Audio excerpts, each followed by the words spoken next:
Welcome to this lecture. In this lecture, we will see the constructor overloading with the help of example in Java. Before we proceed further, let's understand what is a constructor overloading and why we do it. Constructor overloading is a concept of having more than one constructor with different parameter list. So, overloaded constructors are differentiated on the basis of their types of parameters or numbers of parameters. Constructor overloading is not much different than method overloading. In case of method overloading, you have multiple methods with same name but different in signature. Whereas in constructor overloading, you have multiple constructor with the different signatures, but only difference is that constructor does not have the return type in Java. So why we do constructor overloading? Constructor overloading is done to construct the object in different ways. Now we see the example of this constructor overloading in Java. So here I just define the class which is a public class and the constructor overloading. Here I just write integer which is the ID. So I am just taking the example of a student. So the student ID and then the name and then the student age. Then I just write after this I just copy this name and then the constructor overloading, and here I just write the integer. I just take one value with the integer and another one with a string, and the values are I and n. Now here I just write id which is equal to I, and then I just write name which is equal to n.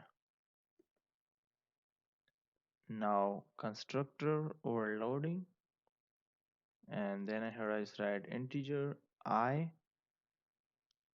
is string n and integer a. So integer I for ID, integer n for name, and integer a for age here. So here I just write ID which is equal to I, then the name which is equal to n, and then here I just write age which is equal to a. Now, now I just copy this and paste it here, and here I just write void display, and the display here is system.out.println, and the print line is id which is a concatenation of name, and it's an empty string here, and then I just write plus name and plus, and then the string here, and at last age. So after that I just write public static void main, and then the string and the arguments, and then I just copy this class name and make the object for it. So constructor overloading, and object number one which is equal to new, and the constructor overloading, and here I just pass the parameters. So the ID of the student is 11 and the name is Fayaz, and then the constructor overloading and the object number 2 which is equal to new constructor overloading, and I just pass the value which is 12 as a integer ID, then Khan as a string, and then the age is 25. Now object number 1 dot display, so I just display this func object, and object number 2 dot display. Okay, so this is the name of the object. So here I just run this program. So you can see at the first, you can see Fayaz ID, and then the ID is 11, and then the name is Fayaz, and the 0 is the age. I didn't take the any parameter for it. And then 12 Khan, and the 25. Now we see the another example of this constructor overloading. So here I just create a new class which is constructor overloading number 2 dot java. Okay, so this is a class name. I just copy this class name, and here I just write private and int roll number. Okay, now I just write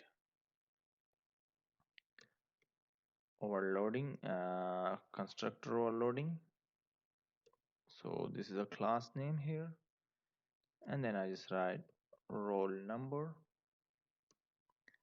which is equal to 100. Then I just write constructor overloading 2, which is integer roll number, and then I just use this keyword and this. So this is used for calling the default constructor from the parameterized constructor. It should always be the first statement inside the constructor body. So now roll number, which is equal to roll number plus roll number.